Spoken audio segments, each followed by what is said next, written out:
Hello guys, how you doing? Welcome back to All Things Quintessential channel. Thank you for your love so far, your support. Thanks for the comments. Thanks for subscribing.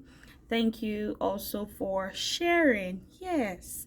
Thank you for all you do, and I promise this variety channel is gonna be worthwhile. Okay, so this today's video is sequel to the last video I did about how to attract good things, and today we're going to be talking about how to preserve those blessings or good things when you finally get them. Oftentimes we believe for something, we hope for things to happen, we expect miracles, blessings, and when they start showing up, sometimes we even tend to forget the reason why we needed those blessings in the first place, And you know that when a purpose of a thing is not known, abuse is inevitable.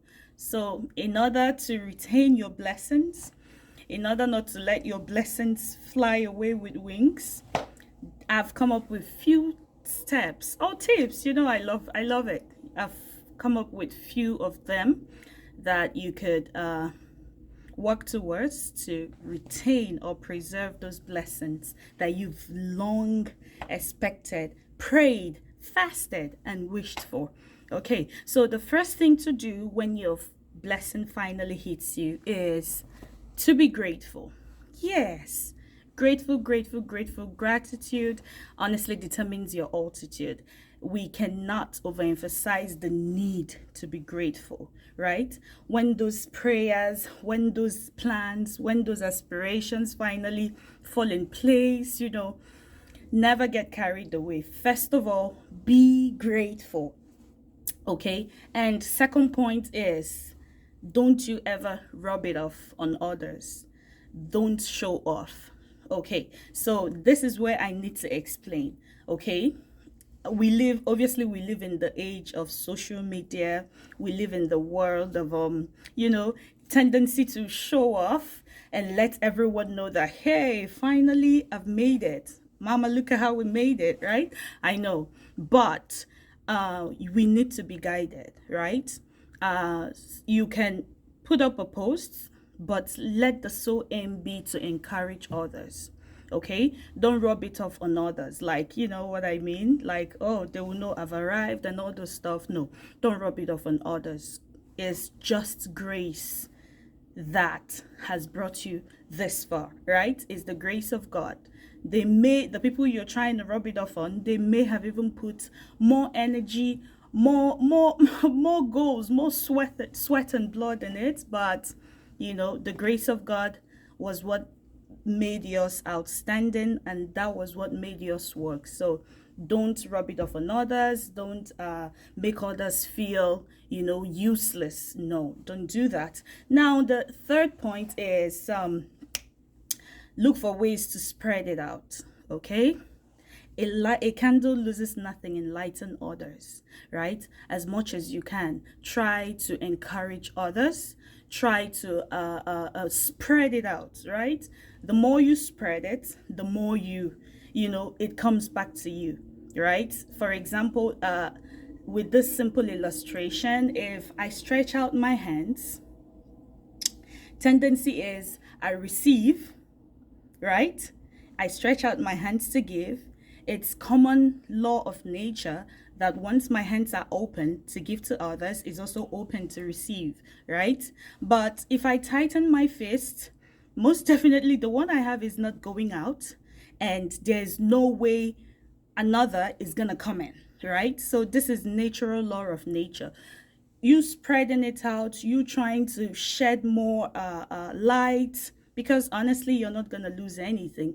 Blessings of God, they make rich and added no sorrow to it, right? So letting people know, spreading that love, spreading that blessings, it's not going to reduce it. If for anything, it's going to keep increasing it. Okay, so the fourth point is going to be look for ways and means to invest.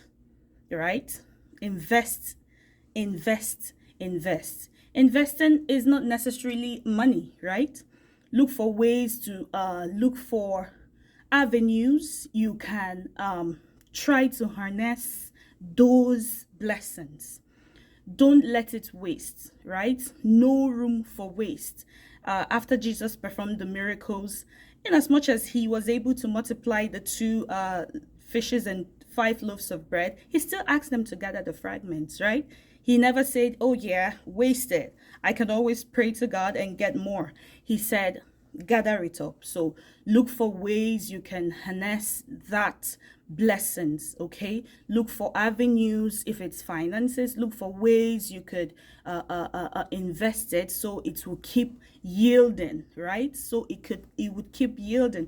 That's most times the distinction between the rich and the poor, right? The rich will always look for ways to reinvest the money. If it is money though, they will look for ways to just keep building capacity, right? So that it doesn't diminish, right?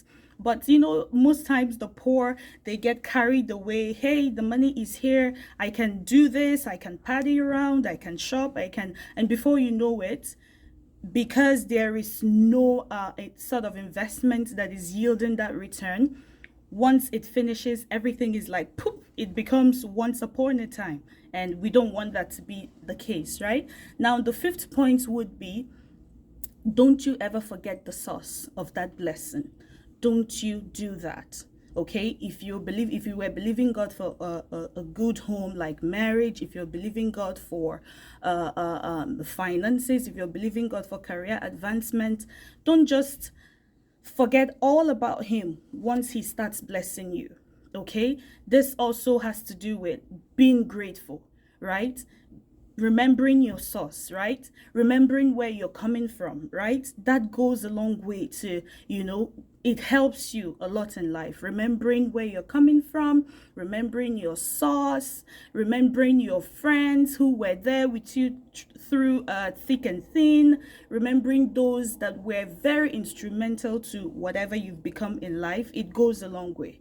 It goes a long way. Okay, so it's something, if you were believing God for a child, if you were believing God for a spouse or job, I don't know, whatever, don't just immediately he answers your prayers, you're off the roof, you're like, oh, thank you, no, don't do that. Always, always, always, always connect to your source for consistency. Okay, and then the what's that, the sixth one is be disciplined. Okay, be disciplined. What actually were you what was in your mind when you were asking for those blessings? What were you trying to get? What were you trying to achieve? Were you trying to impact people's life? Were you trying to get advanced? What is that? So outline those things and be disciplined, because it's very easy. It's always easy to get carried away once the blessings comes. But honestly, if you key to this processes, if you follow these tips, by God's grace, it won't be a case of your riches flying away. Okay, your riches will be laid up for generations. The blessings you have will be there, because if it is God given, most effectively, it adds no sorrow to it, right? So, and the last but not the least is, don't forget the whole process. Yes, don't forget the whole process it took you before your prayers or your blessings came, before your prayers were answered, before you made it, right? Don't forget the whole process it took you, and don't you ever take that for granted. If you put all these things in place, number one, be grateful. Number two, don't rub it off on others. Number three, look for ways and means to harness the blessings. Number four, what's that again? Number four, share it, spread the love. Don't hold it too tight to yourself. Number six, remember your source, because if you know your source, you will never run out of your blessings, right? And number seven, which is the last but not the least, remember the whole process it took you to get to where you are. God bless you all. I love you. Bye.